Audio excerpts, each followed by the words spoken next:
Calling the meeting to order. Let's start with a salute to the flag, please.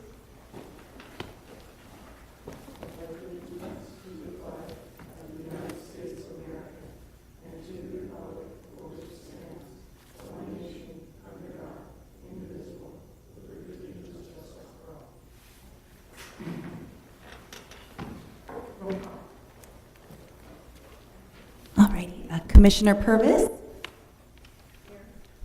Commissioner Cowan? Commissioner Brittenfield? Here. Chair Ray? Here. Vice Chair Span? Commissioner Carell? Here. Commissioner Hanlon? Present. Thank you. All present. Okay, minutes. Do I have a motion to approve them as submitted? I'll make a motion to approve minutes. In a second? Commissioner Hanlon, second. Okay. All those in favor? Aye. Oh. Oh.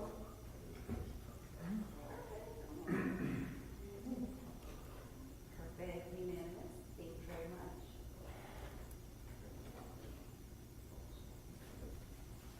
All right. I see nothing for written communication. Do we have any oral communication? Things that are not on the agenda? There are no public hearings, so we'll move right to current business. Item H1, design review for 1055 South Juniper Street. Yes. I'm hoping that all of you have screens in front of you and they have a PowerPoint presentation on. Everybody good to go with? All right. So item H1 is design review. This has been here before the HPC previously.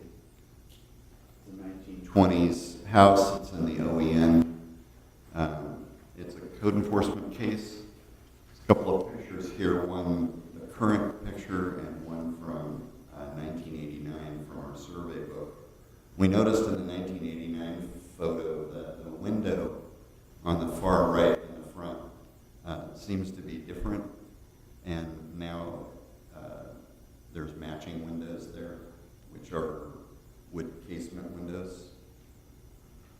So previously that must have been fixed. The proposal that's before you now is to legalize some addition work that was done. The existing house is 730 square feet, and there is a patio cover off the back which has been enclosed. We now have a more accurate floor plan, which you see there on the right. And there will be no expansion of the existing roof that is already in place. It will simply be enclosed and these rooms created. So there was some question the last time the HPC saw this because there were drawings that didn't seem to correlate one with another, and so the applicant has brought me more exhibits, and so we'll be looking at those. So the north side of this enclosed patio, they're not proposing any windows or doors. The west elevation, which faces into the backyard, will simply have one window opening. There were some other things there before, but they're proposing just one window. And then the south side, which is shown here, along with some of the structural that they will have to use to get building permits after the fact, looked like this previously, where there was a bar window to pass food and things into the backyard, and what looks like an interior hollow core door, which obviously won't get a building permit either. They've now filled in this bar window with a regular window, and they're proposing to get rid of the faux brick siding and do some sort of faux wood siding, and they have identified a couple of things here. The upper right-hand corner is self-aligning lap siding, and then on the left, in the blue, is another kind of what this True Wood company calls Sherlock lap siding. So staff is certainly in favor of getting rid of the faux brick and making this look more like the 1920 house. We understand that because of a growing family, they need more room. The existing house is only 730 square feet. The addition would add 255 more square feet for a total of just under 1,000 square feet. So we're recommending approval of this with the following conditions. First of all, they need to get proper building permits for everything that they've done or that they will do. And that includes the structural of the enclosed patio, any lighting, electrical that they've done, windows, even in the OEN, if they're in the same opening, have to have a permit. Any siding changes need to be inspected, and they need a building permit. So all of the building permits that are required of this, they'll have to get. We also want to see them install a door that's appropriate, not only for an exterior, but appropriate to the era where the 1920s house belongs. We want to see them install wood frame windows and not the modern sliders that we see. We want them to eliminate the arches, which did not come from that period. To install appropriate siding, not an exact, doesn't have to be an exact match to the main house, but it needs, they can use modern materials, but it has to at least be close, not faux brick for sure. And then to paint everything appropriate colors. So those are our recommendations if we do approve this. The applicant is here, and you have in your agenda, I think most of the drawings, exhibits, etc., that I've just shown.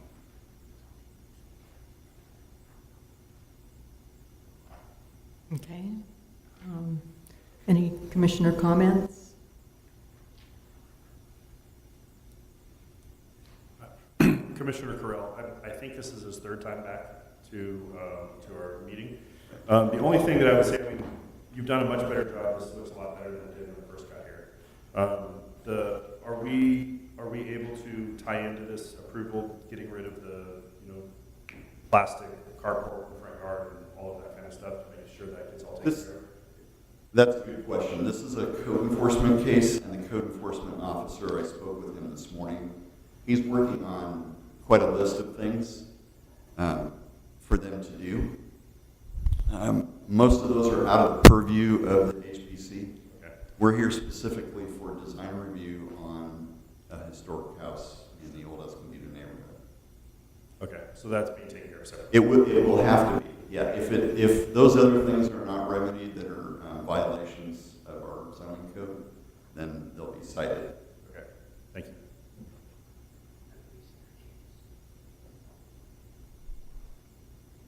So, Commissioner Ray, if the, so that window in the archway, that was a temporary fix, I assume, and so probably that whole wall reframed and an appropriate window installed in roughly that location? Yeah, whenever we have a case like this where there's been work done without permits, the building inspector will go inspect it after the fact and see if all or any of it meets current code. If it doesn't, then the owner has to put it into compliance with the building code. And, you know, there may have to be some reconstruction here.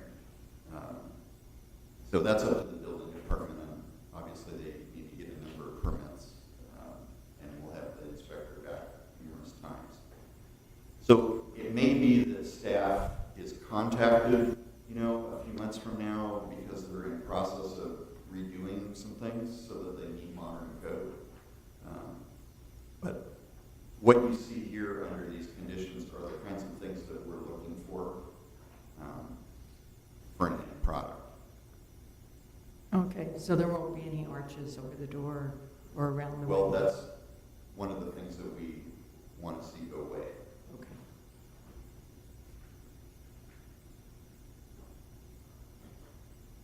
Commissioner Purvis? Hello. I was wondering if the applicant has the Mills Act or if they've been made aware of the Mills Act that can maybe help them in the future. They do not have a Mills Act. They'd have to go through the process to get that. Are they familiar or aware of it? We've had a lot of discussions. That's not one of them we've had, but we certainly could. Thank you. Okay, do I have a motion regarding this item? I think staff has answered all the problems I would have had in this, and I would move that we approve the, what do you want to call this, after the fact, permits, or if we're going to go ahead and do that. I don't want that phrase, that works, just approve staff's recommendation. That's good. Commissioner Correll, second. All those in favor? Aye. We have a stand, raise, purpose, Oh. question. Commissioner Stan? Motion carried, unanimous.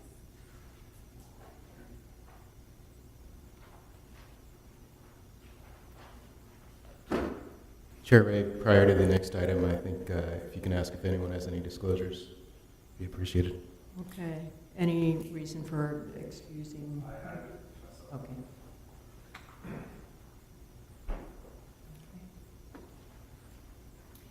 Okay.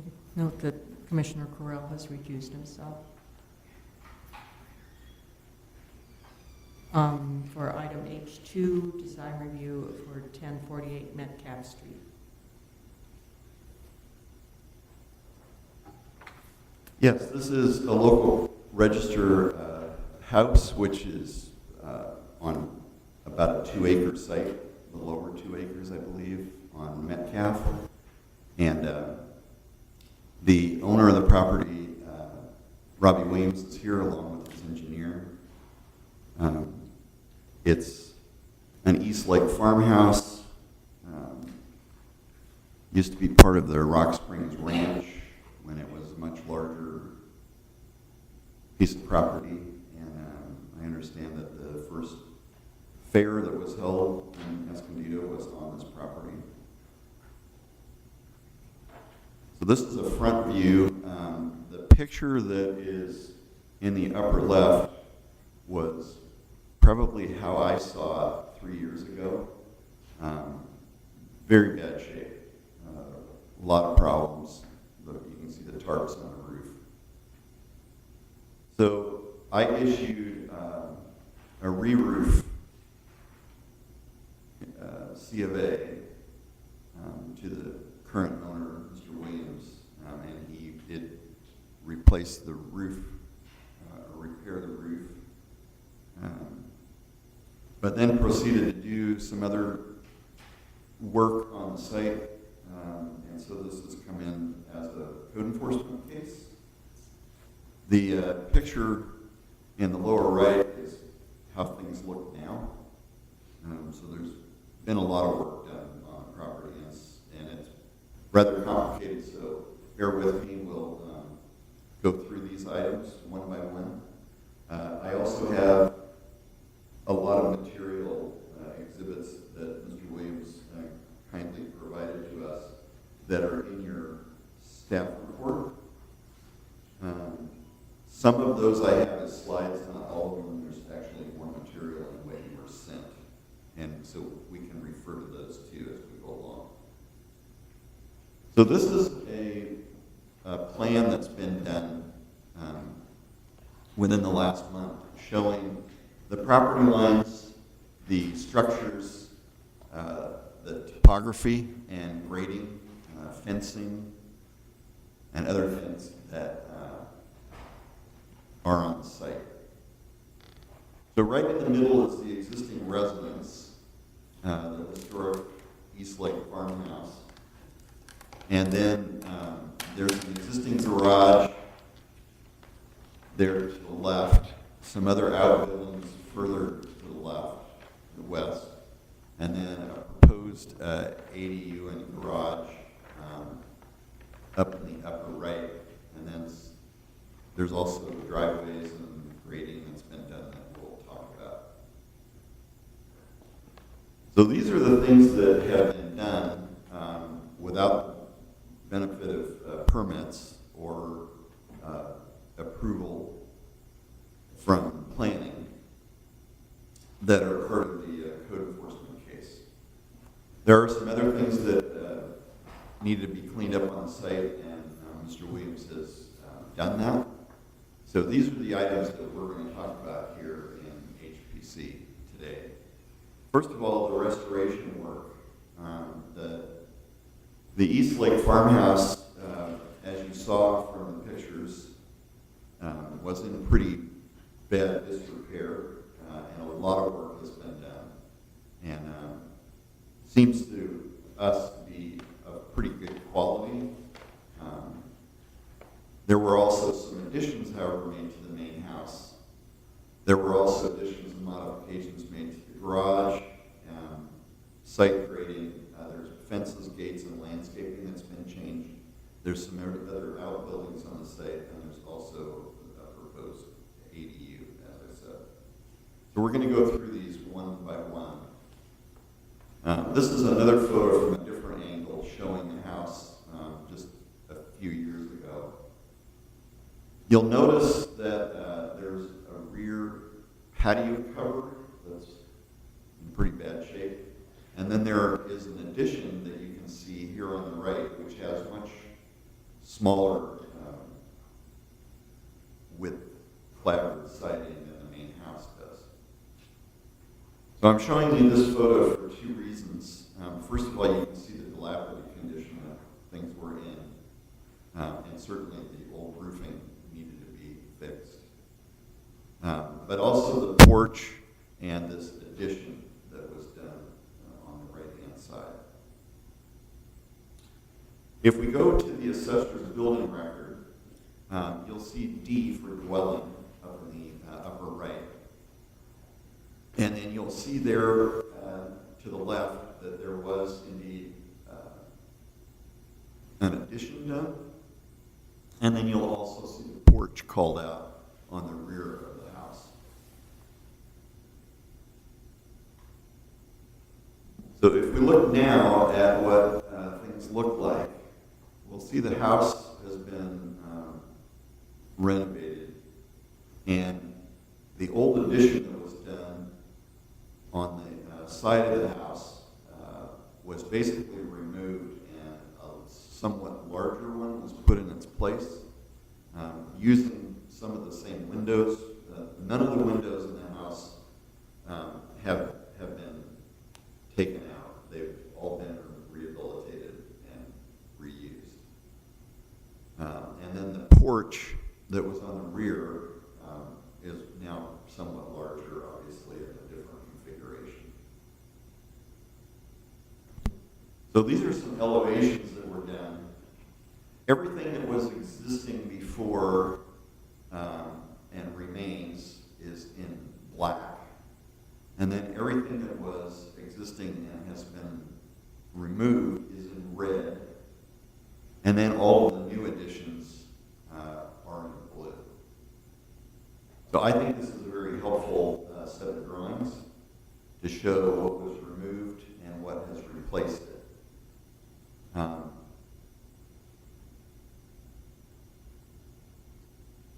And we can go back and speak to this in detail if you like later. Okay, the garage that was on the site, in fact, in the assessor's building records, it says that it was a one-bay garage and it had since been modified to be larger. But this is how it looks now, and you can see that it's no longer a garage inside, that it's occupiable space. So the building department is obviously going to have to make sure that this is, in fact, legitimate occupiable space and issue permits for it if it is. But I wanted to show you the changes that have been made to the garage. The garage is not original to the property.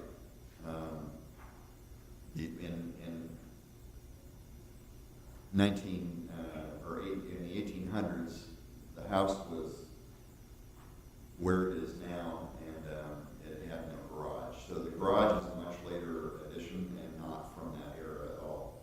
I believe we looked and it was probably a 50s or 60s addition. There was also quite a bit of extensive grading and retaining walls.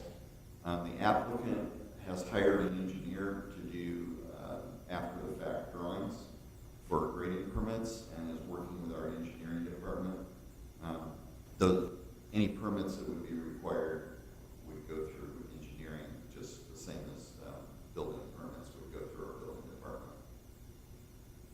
But I'm showing you these photos to show you the extent of things that were done to change the site. And most of the area has been landscaped. You can see the mulch and the small trees and shrubs that have been planted. In some of the other photos, you'll see some of the other landscaping that was done.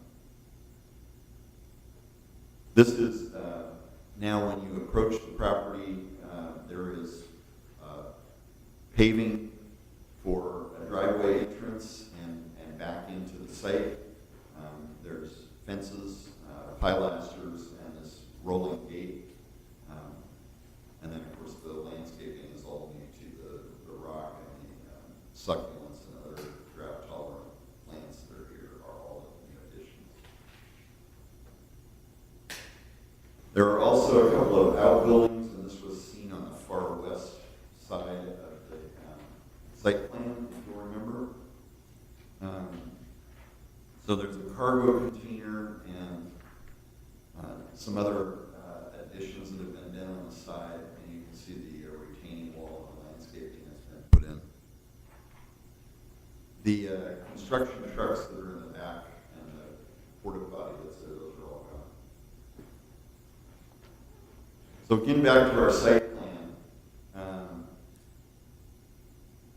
you can see off Metcalf here on the west where the driveway comes in and where the gate is, and there's a parking area. And then you can see the other buildings that are hachured in blue that are existing, and then the ADU up in the upper right corner along with the proposed garage that are hachured in green lines.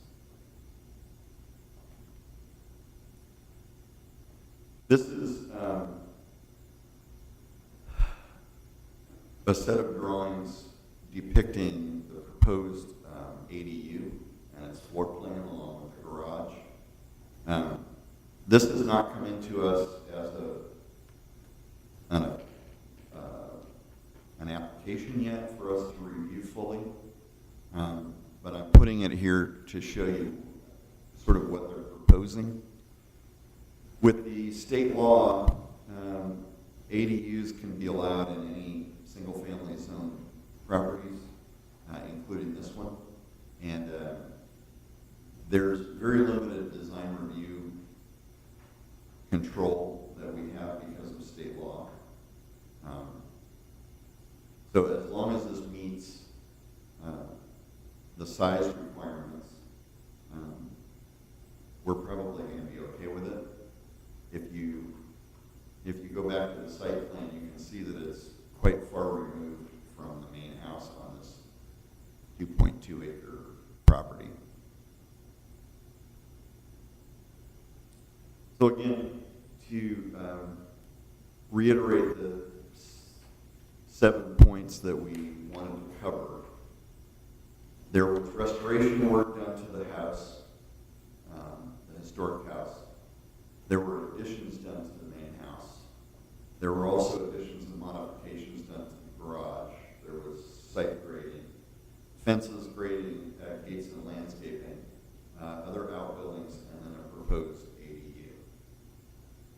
So because this is a local registered property, it's not in the historic districts, but it's a local registered property, design review is under the purview of the HPC. So that's why we're here today, is to get your direction on each of these 7 items.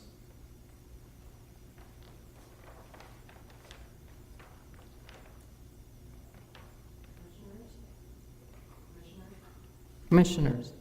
There we go. Everything I've seen here is exactly how I would have done it. If this didn't come to us in the first place, I can see it going out just like this. The fact that it's not on the Mills Act, I think everything that's been done, it could still be on the Mills Act with the exception of a couple of square feet, the new addition part of it. The bulk of the main house would still follow back to the Mills Act. As far as the ADU goes, the state mandates have taken that out of our hands, and I think the fact that it's style is going to mimic the original house is in our favor. It's going to add value to that property forever, and something to be proud of. I have no problem with anything here other than the fact that they didn't get permits in the first place, and I know that we've had this problem before, and we're still fighting in some cases with horrible, horrible work. In this case, the work was done right. So I have no problem with this, as long as staff is satisfied. And to your point on the Mills Act, we've had properties that have Mills Acts that have added on to their property. The way that the county assessor deals with that is he will actually calculate what was there originally, and then any additions aren't getting the benefit of the Mills Act. He takes that out of the calculation. Just a quick clarification. What was originally permitted? The re-roof. Yeah. And then in the staff report that was sent to us, she said that some things have been corrected. Yes. Which things have been corrected? Well, there were land use issues mainly, cleanup issues. I don't know that I'm able to divulge that. I mean, it's a Sure. So the remaining issues were primarily with regard to use of the site for things that are not related to the actual structures there. So that's where those came about from. Okay, and let's see. We already went over the current issues. We don't have Mills Act. I don't know if anyone's talked to you about that Mills Act. And so what are the directors running features of the house? I think that it shows on one of the drawings that the siding has been changed. I'm not sure if I'm reading that correctly. It looks like the siding on the addition was changed, yes, it was definitely. but the house itself the siding has not been changed? Robbie, you want to speak to that? Sure. The addition, Can you come up to the podium, please? sorry, can you hear? We're recording all of this, so the applicant is coming forward. Push a button. Okay. The part that was removed had inconsistent siding, like you mentioned before, it had narrower, it's all 7 1/4. The siding fell down to the whole property original. The addition had 2 1/2. And so that whole portion was removed and not replaced in the next 20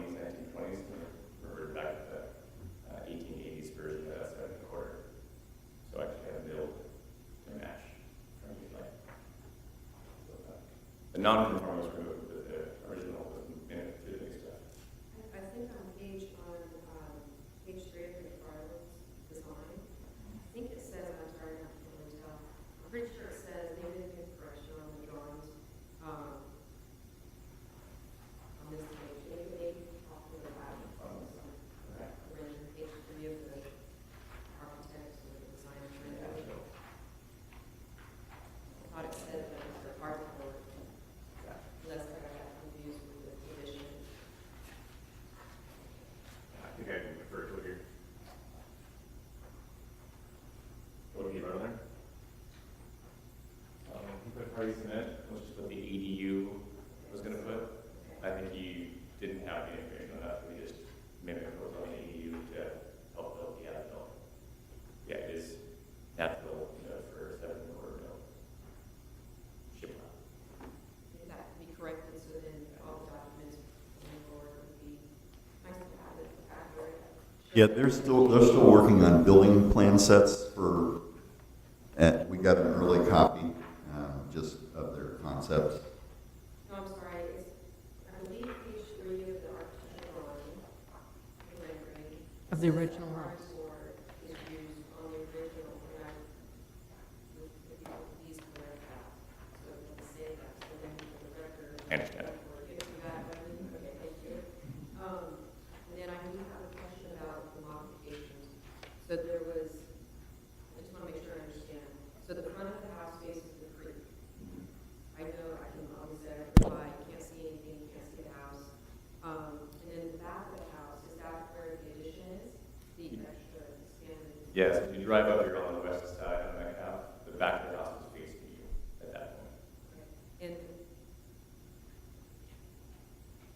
looking at the drawing, again, page 3, it doesn't show that, wait, let me correct that, actually.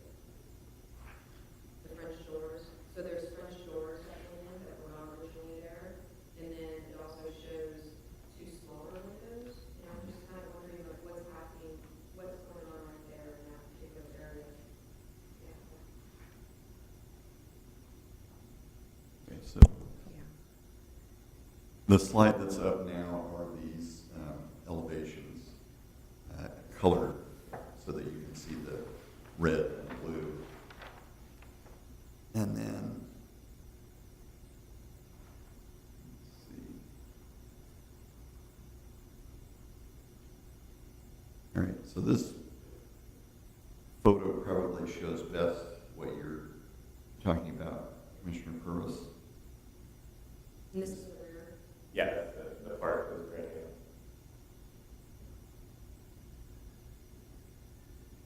So there was a 1920s addition with very narrow siding in this same location. It was somewhat smaller. So this has replaced it, and it's somewhat bigger, and also has the wider siding to match the original house. But the French door with the little eyebrow roof over it was not existing before. Commissioner Purvis, if I may, if you are looking at your staff report packet, I don't know if there's a full page number, but on page 3 of the architect's drawings, the proposed lower floor plan, on the left side of that, that's the rear there, so you can see the French doors, and then those 2 little side-by-side windows are in the bathroom there, I believe, next to that, so that's kind of giving you some idea of what's going on behind there.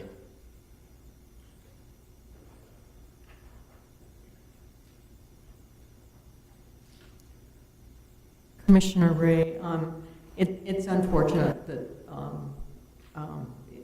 you, in my opinion, that you felt that the wiser thing to do would be to put the siding that was on the original house onto the addition, because that little addition has history. It was from the 20s, and had I done it, I would have kept the narrow clapboard. But it's been done. I agree with Commissioner Span that we probably would have approved this, but I am going to applaud you for your window choices and including to save I believe all the original windows were saved in the main house, and the ones on the addition look right. And I think the spirit of the original house is there. And again, I thank you. Someone else might have gone in a little more heavy-handed and ripped out all those crummy old windows that are better than anything that can be built today. And so I thank you for that, and for having some sensitivity and taking on this very dilapidated house and making it livable. Yeah, I think that the Mills Act would potentially be good for you if you're interested in it. This house is a gem, and it has some amazing architectural character-defining features, and it would be nice to retain that. And as an old property, even though you've just done a lot of work, it's still old, and you can reinvest the tax savings that you would potentially get back into your property. I hope that you retain like the curved brackets, and hopefully in the future, if you need assistance with any design, you come and you talk to staff or other preservation professionals, preservation architects who can assist you in it, because it is a nice property, and obviously you've done a lot of work. The only other question I have has to do with the adobe wall. I was curious if there's any information on the age or when that came about, and it's my understanding that you added the ornamental iron on top of it. Was that just decorative? I was told the wall was built in the 70s by one of the prior owners, and one of the owners, the one we bought it from, had put it in themselves. That the adobe wall. And then, so the fence, all the fences, all that is part of the conversation that we're having as well? The landscape, on everything expenses, the landscaping? Yep. Article 40 is pretty clear that if you have a local register house and you do any kind of exterior changes, either to the yard or to the structures that are on it, even if they're new structures, all the design review has to come to HPC. I'll be honest, I don't think I would have approved this particular type of fence. It's there though, it's nice, I understand the function of it. And then in terms of the grading and everything, I know that since this was a ranch house, have you come across any,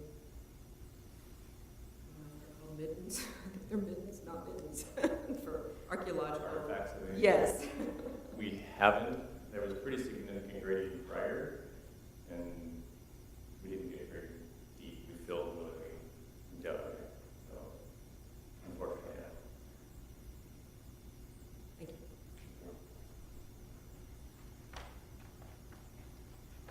I have a question. When you took down the addition and you rebuilt it, what was that design based on that you rebuilt it? Because it's much longer, and the roof appears to be a lot flatter. So I'm It curious is, yeah. as So to- the connection point to the house remained the same, but as it moved out a couple of feet, 3.5 feet, the pitch obviously changed with that. So instead of a 3 and 12, it was closer to 1.5. Okay. So the pitch did flatten a little bit. The main reason for making it bigger was we didn't intend to do it in the first place. We were kind of trying to fix the siding, and it actually collapsed on us. Pretty much, it was coming down, so we decided to take the whole thing down and then rebuilding it. It was just a case of rebuilding it and make it bigger and better. And I like the gable look on the left of that picture, where the original was kind of cute. If you look more left in that angle, the porch stays the same, the original little porch, or patio cover. They didn't have a lot of character when they built on the addition, in the sense it was too trim. It just seemed, the aluminum windows, it was very poorly built with that. And so we tried to put a gable to match the top gable, of the pitches, obviously different, because we didn't have the ability to go higher and above that. So I was trying to match the gable concept, so the other side of the house. Commissioner Cohen here. I agree with about 90% of what you've done, and I'd like to congratulate you on the execution. And also congratulate you on the fact that your today's color scheme and your clothes match the house.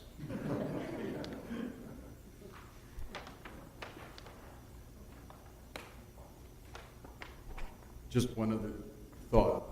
My philosophy is if the original builder of the house was to stand there today and look at it, what would his comment be? And I think his comment would be, I don't recall it looking that good or being quite that large.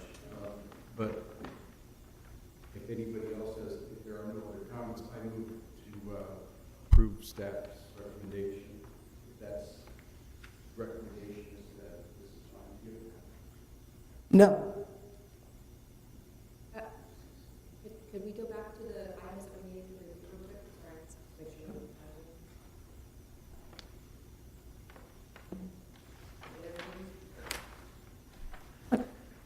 Oh, Commissioner Ray, I'm sorry, were you gonna, okay. I ignored the rest of this list. I was focused on the house, and I do kind of question the, because I noticed other outbuildings, the ADU is very lovely. The cargo storage unit, I don't think the builder would have come back and said how wonderful that is, but maybe with some landscaping to disguise it a little bit. You know, and again, the fence, maybe there's a security issue in that area. I wish you could see the house from the street, or houses on the local register, or something I wish people would be able to see. So I'm going to, I guess I agree with Commissioner Cowan. 90% I'm going with. The other things, the modern stacked retaining wall bricks running into the rock wall. I know cost is a factor, but it would have been really lovely to have continued a rock wall around there instead of that jarring modern brick. But back to the original house, I'm good on that, and I don't know. It's up to the other commissioners if they are fine with the rest of these items.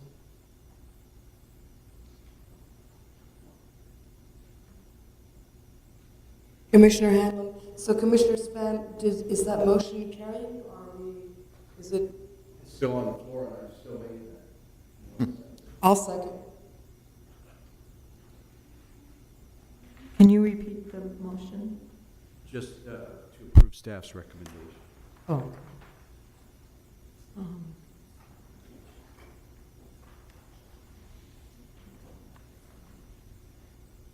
Commissioner Purvis and Commissioner Brittenfield? I'm sorry, can you clarify what staff's recommendation is, please? Yeah, I really didn't make one. Okay. I was leaving each of these points up for discussion. I was under the impression that as long as everything that the building department and permits were obtained posthumously, and permits were obtained for all the work in the future, that everything was going to be all right. Yeah, I think from our standpoint, the restoration work looks fine. The additions to the main house were additions, but they also, there have been additions in those two locations before. They're a little bit bigger, but they seem to have been well executed. The modifications to the garage may entail having to build another garage or carport if the bay that was there was lost, and that's a zoning issue that we would work with them on. The site grading, we would leave to our engineering department to determine the retaining walls and the grading and everything. Could get grading permits. The fences, gates, and landscaping, the place, if you saw it 3 years ago, was pretty rough. And they do need security there, so I think we'd be fine with that. not real happy with the outbuildings. They may need to be removed or clad with something that looks more appropriate to the site, or like Chair Ray suggested maybe more landscaping, and the ADU is something that we haven't seen yet as a submittal, so when it comes in, we'll review it, but we don't really have a lot of latitude in design review for that. If I could clarify real quick on the ADU, we do have a requirement in our code that the colors and materials match the existing structure on the site, so at least to the extent possible. If it's not the same material, as you said, it's not, you're not proposing to use the natural or the real milled wood there, but a similar appearance on your materials, that's something that staff would be okay with on an ADU.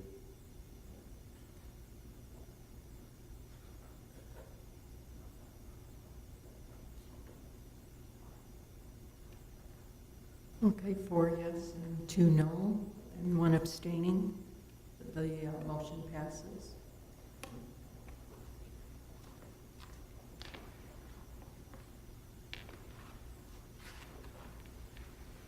Okay, on to discussion, historic preservation awards.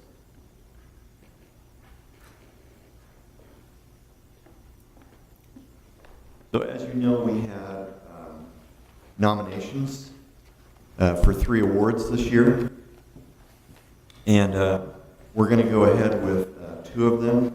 But one of them was nominated by Commissioner Cowan. And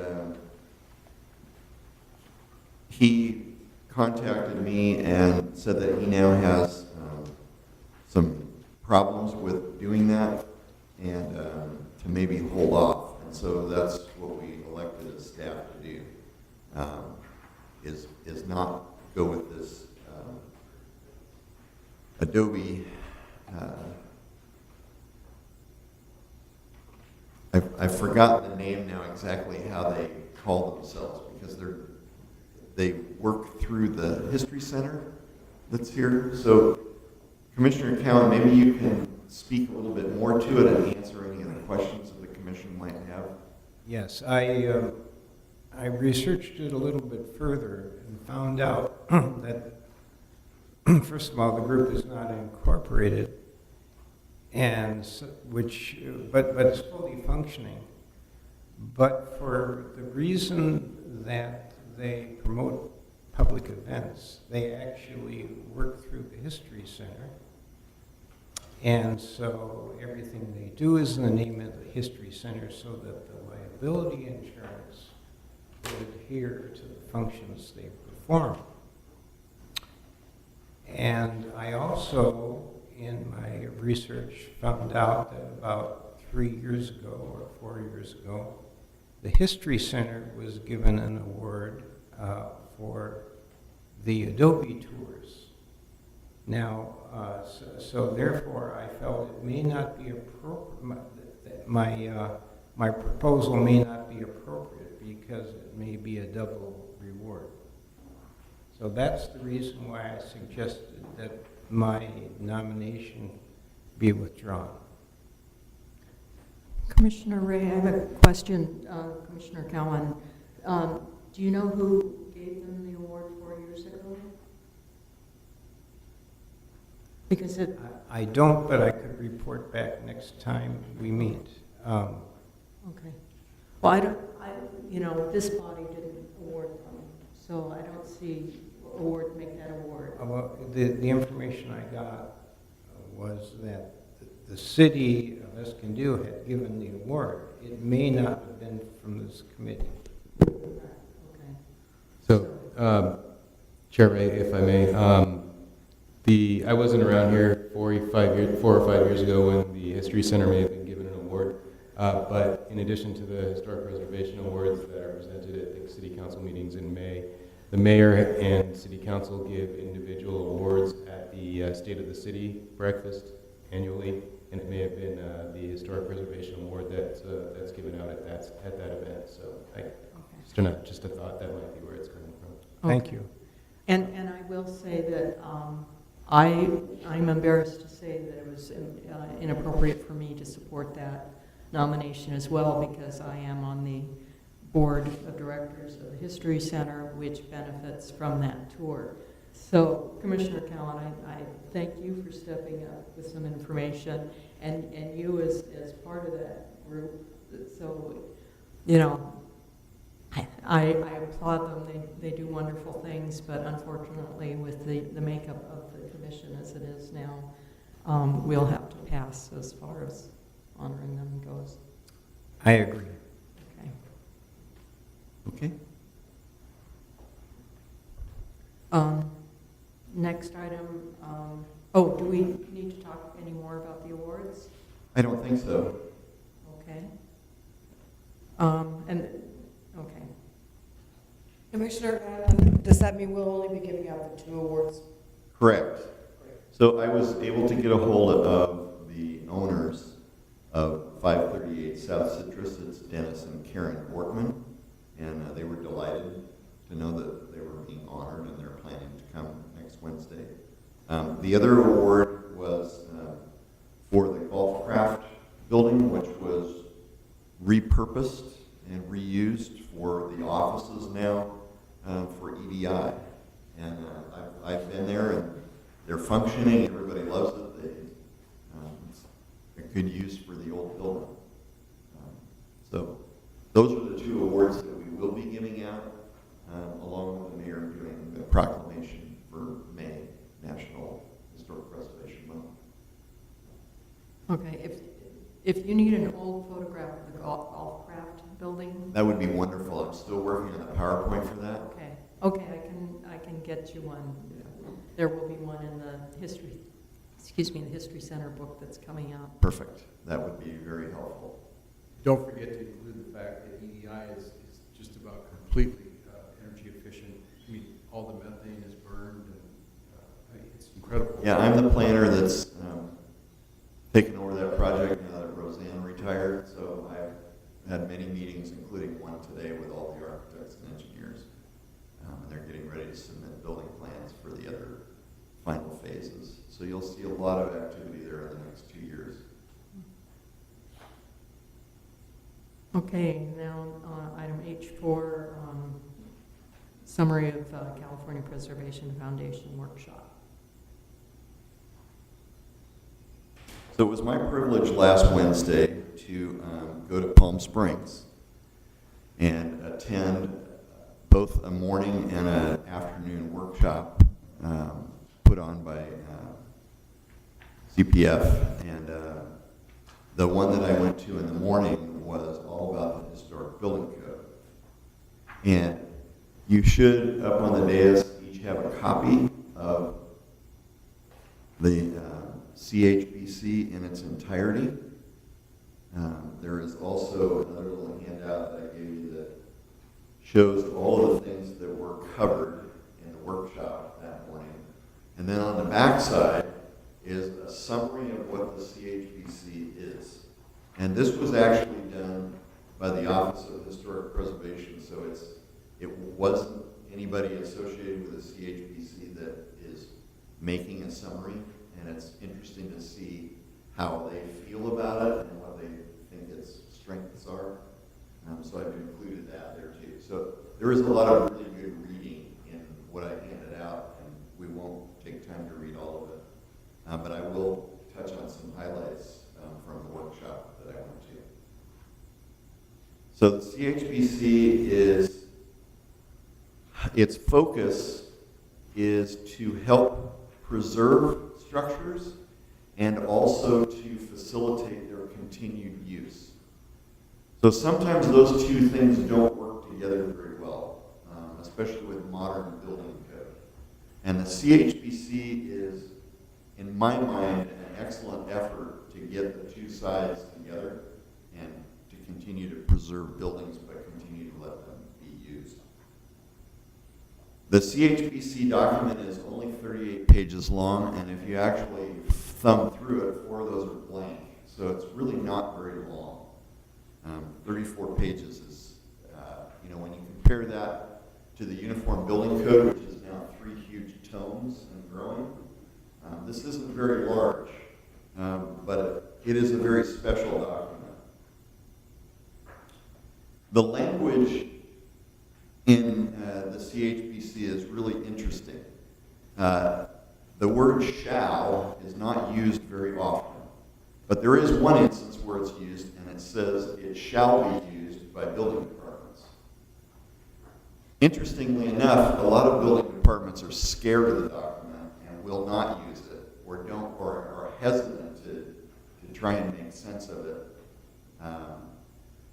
I will give kudos to our own building department. Our building official is familiar with the document. He does understand it, and he does use it, and his predecessor was the same way.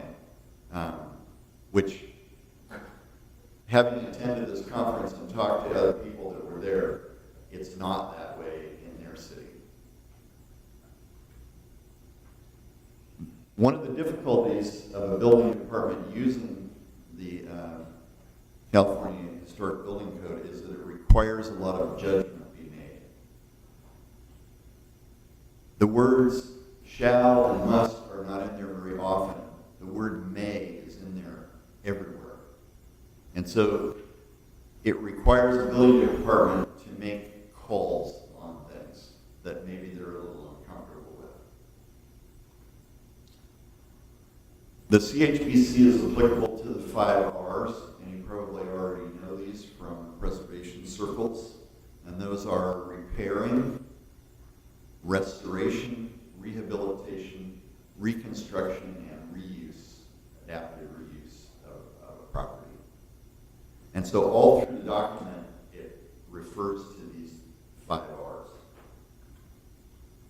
The authority for the CHBC comes from a board of 27 individuals who are on the State Historic Building Safety Board. And one of the key speakers for this workshop was a man who's been on this board for years. He used to be the head building official in Santa Barbara, and in fact, all of these 27 members are architects, engineers, or they've worked extensively in local jurisdictions, building departments. And they sit as a board and hear appeals that are made based on the CHBC, and they will also make rulings for court cases and that sort of thing.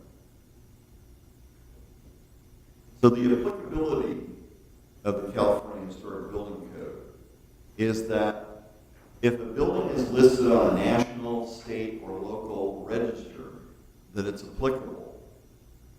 It's also applicable to those that could be eligible. Now, to clarify that, in the workshop, they said that if a property is in your city's historic survey, that inclusion in their mind, and this was a member of the board who made this comment, says that if it's in your survey, its inclusion is good enough, which I thought was an interesting comment. So the jurisdiction's building department is not liable under Government Code paragraph 820.2. So if a building department uses the California Historic Building Code to make some determinations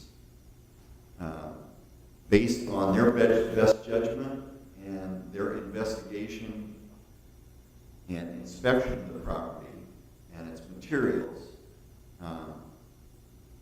they can't be held liable if something goes wrong later, which is very powerful. Now, there are some exceptions to this, and we'll talk about those later, but it sort of holds them harmless as long as they've done their job, which I thought was very interesting. I didn't understand that until I went to the workshop. So we had some case studies, and I'm throwing another one in here that you're all probably familiar with. 3 years ago, Bob McQueen, as architect, brought in what was the Parsons House that's just down the street on 4th and associated with the First Methodist Church. It was built in 1954. And this area has all been zoned for adaptive reuse, and in fact, the 4 houses, one on the right and 3 on the left, are all office buildings of some kind from old houses that were there. And some of them have been very well maintained, but used as office and no longer residential. So he came in with this project, and because it's not in the old Escondido neighborhood, the old Escondido neighborhood is further to the south of this, across the alley, and because it wasn't in any of our surveys, and it wasn't on the local register, he wanted to be able to apply the California Historic Building Code, and he couldn't. And so he came in, talked to me, and said, I would like to put this on the local register. So all of you who were here 3 years ago probably remember me bringing this, not as a Mills Act, but just as a local register request for this particular house. What that allowed him to do, and he showed me a concept drawing that he'd done. The modern code was requiring him to do a pretty extensive ramp to get up to this front door from the parking on the street. And this ramp was so big and so jarring that it really interrupted the look and feel of this little mid-century house. And you can see the sets of steps that are here and the slopes that he had to contend with to meet modern code. But the California Historic Building Code has language in it that talks about equivalent facilitation. So what it says is that if there's some other way to accommodate an ADA access, then do that, and don't mess up the look and feel of the historic property. This particular property has an alley in the back, and there's a little parking lot in the back, and there's enough room on this left-hand side, and so what Bob McQueen was able to do after we put this on the local register was submit plans for an ADA van space in the back and a path of travel along the side of the house, and then anyone who's disabled can come in the side entrance. And it's signed to that effect, that there's parking in the rear, and you don't have to try and make it up the steps and all that. So that's a good use of the California Historic Building Code, and a success story for here locally. So let's look at some other, there's actually 3 that I want to show you from the workshop that deal with different things. This is a case study of what's called the Rigger's Loft. It's in Richmond, California. It's a World War II wood structure, and if you've been up to the Bay Area, you know there's a lot of World War II stuff. This was a little structure that overlooks the water, and it has a parapet roof which relied on roof drains, and roof drains are notorious for plugging, and then when that fails, what had happened is a lot of the roof had caved in. So this was set for demolition, and some people in the Bay Area got all upset because this is where Rosie the Riveter did her work. So she made this famous, and there were a lot of people who were not going to let it get taken down. Well, the Rigger's Loft is actually a food and beverage venue now, who took a hold of this project and said, okay, let's see if we can make this work. And the architect then used the California Historic Building Code to investigate the roof and all of the bracing and structure, and they were allowed, with the tables and the things that are written in the CHBC, to save the building and actually to save all of the roof trusses. And the maintenance conditions on this were very interesting because they took off all of the roofing materials that were up there, most of which had failed. They did testing on these cross members that you see, and they did some extra bracing and ran some rods to stiffen things.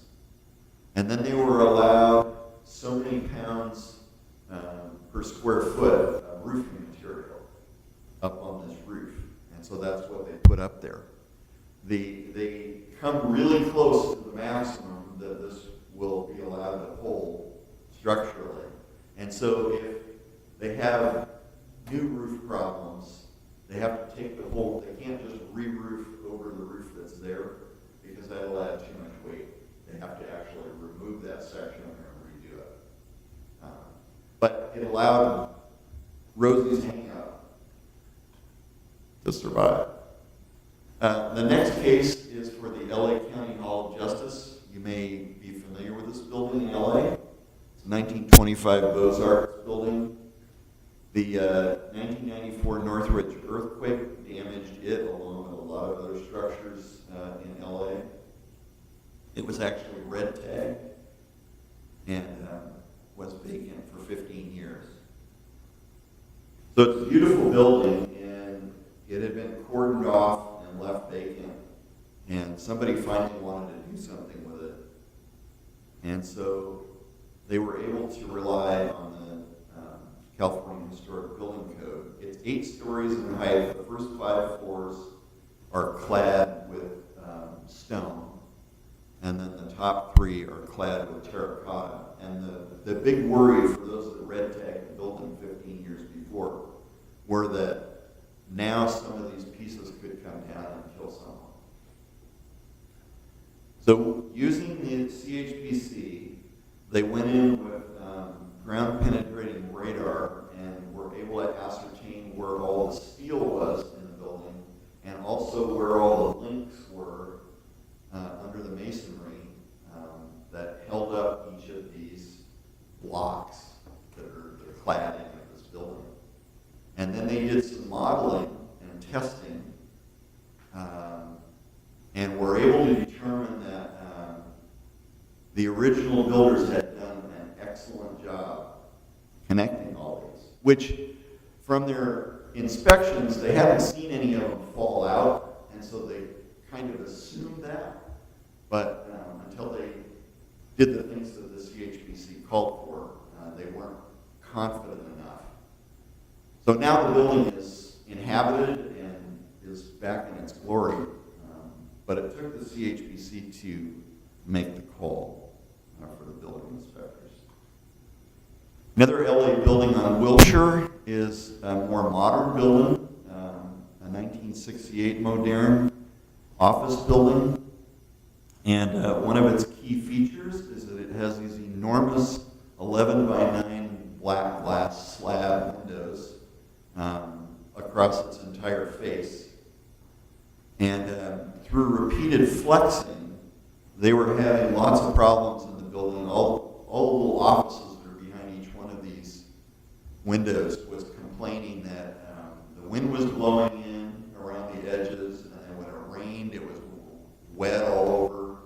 And in fact, when you open an office door to go into any of these offices, you can hear and see the window flex, and that's what's been happening since 1968. So the owner of the building was very concerned that, an 11 by 9 piece of glass, even on the ground floor, if it falls out of its opening, is highly dangerous.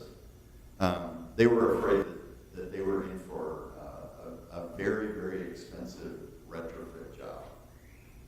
So they relied on CHPC for testing and modeling, and they determined that while most of the glass had become detached from its gaskets, that they could redo that, and through modeling, they discovered that just by putting 6 to 8 little black metal clips along the top of the window, on each window, that it would keep it in place enough so that the flexure would not cause the same problem that it had. And so that's what they did. And the building doesn't look any different now than it did, but the problem was solved, again, through the CHPC.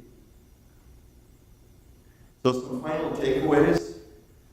The CHPC was envisioned as a way to get professionals like architects and engineers together with building officials and work together as a partnership in order to continue to use old historic buildings and preserve them at the same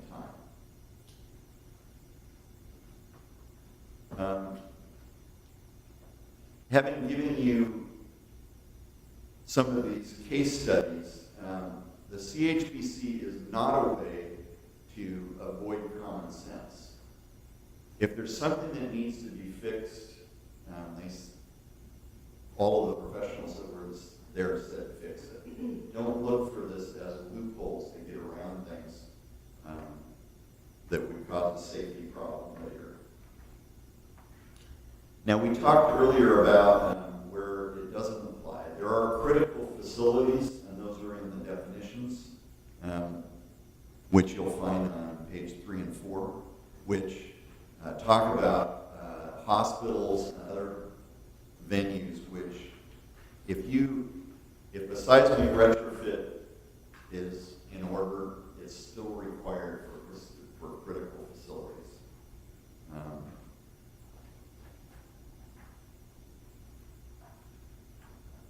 There's a section in there on pages 15 through 18 on archaic materials. Archaic materials in the definitions on page 3 and 4.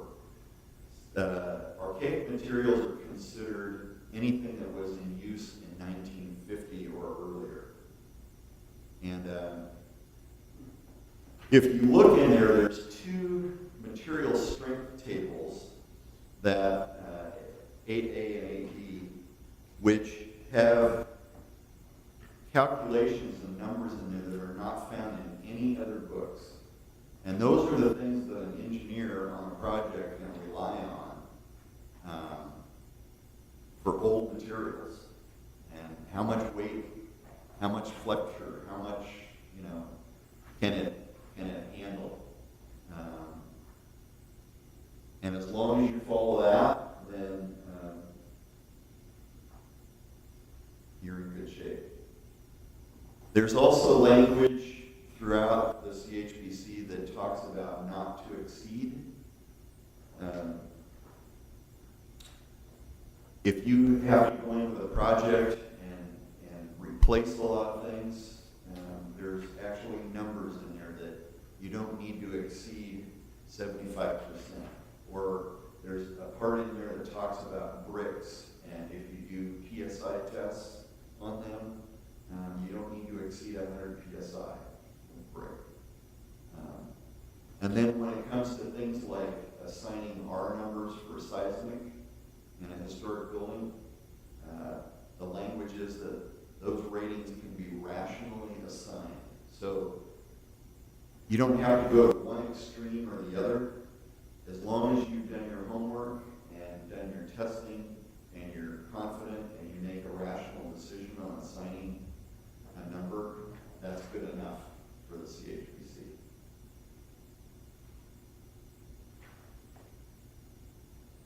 So hopefully you've learned a little bit like I did. Anybody have any questions? Cowan here.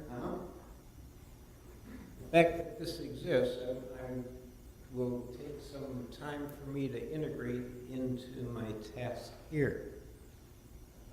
I'm trying to figure out the implications for this commission. That's the first thing. Also, even though this is focused on building code, it also must have some planning implications too. It does not apply to zoning code.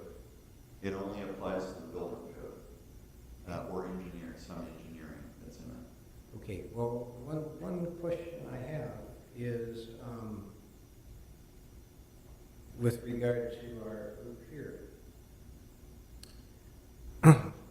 The fact that that somebody is doing a restoration and is proposing a new material.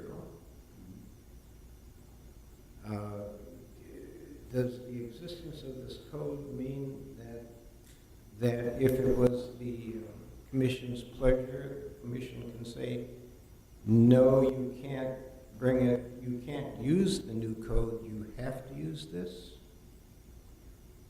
Okay, so the state architect says that you can use commercially available materials as long as they're deemed appropriate and a close match to what you're replacing. Obviously, we've all seen siding that with 2 fingers you can pull off the side of a building, which is no longer protecting the building and needs to be replaced. The fellow that was in here who owns 1048 Metcalf, again, he didn't talk to planning, but he had special siding milled at Dixie Line to replace the siding that was on there, and probably didn't have to do that. But I think we want to be careful how we apply this. One of the reasons that staff brought this to this group is so that when we have another project that comes through and wants to get local register listing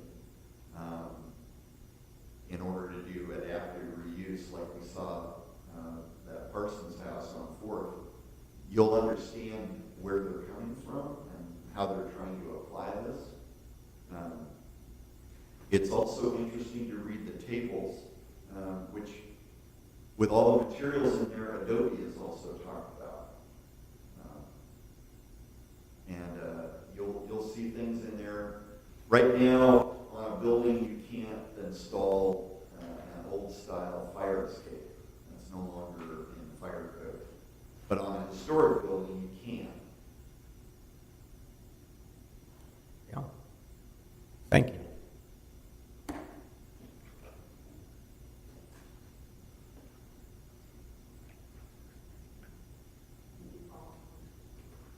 Thank you, Paul. Yeah, I have one other teaser. The afternoon session we don't have time to talk about, and staff right now, planning staff, doesn't have the wherewithal to implement this, but we thought we'd just give you a little look ahead.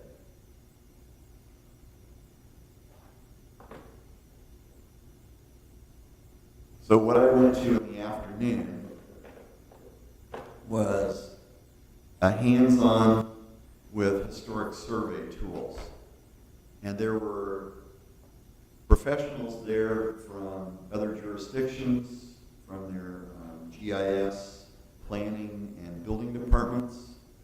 There were consultants there who do historic surveys. There were people there who were introducing new applications to do historic surveys.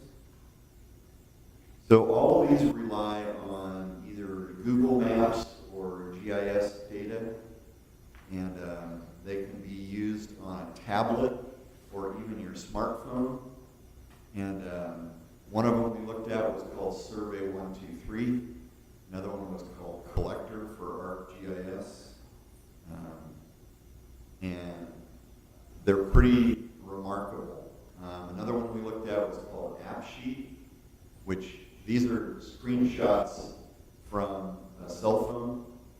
And you can literally, because your cell phone knows where it is at all times, you can literally go out on a historic street, stand in front of a historic house, take a picture of it. It comes up on a map, and then it asks you questions that have been pre-programmed into what the survey wants to cover. Like in the middle here, architectural style. You can scroll through all of these architectural styles, click on the one or the two that apply, and then it asks you other questions on this screenshot on the right, you see integrity, and then other things that Pacific Grove at the time wanted to have. And after you've gone through all these pages, and they let us do this on our cell phone. In fact, I have Apsheet on my cell phone right now. Then you save it, and when you come back to the city, you upload it to the database, and it makes the data available. And most of these will also populate DPR forms, so you can print them out. The database is completely searchable, so if, after a year of volunteers and staff out putting data in the database, they say, we want to know where all the Italianates are in town. It'll produce a map. Or you can have a graph that shows how many of each kinds of things you have. And anyway, it was very, very interesting. So at some point, maybe we'll talk a little bit more about that. Just wanted to give you a tease. Commissioner Purvis, I'm very excited about this, and I hope it comes to fruition in the near future. Oh, so do we. At this point, our GIS staff is extremely busy with getting a new permit software up and running, and so is our planning staff. So it's not going to be on the. It's not budgeted for this coming fiscal year, but hopefully we're not going to have to kick the can too much longer. The good news is that some of these apps that were version 1.0 will get better with time. And so when we do implement this, it'll be beyond spectacular. Right. Okay, oral communication, we don't seem to have anyone to speak. Commissioner comments?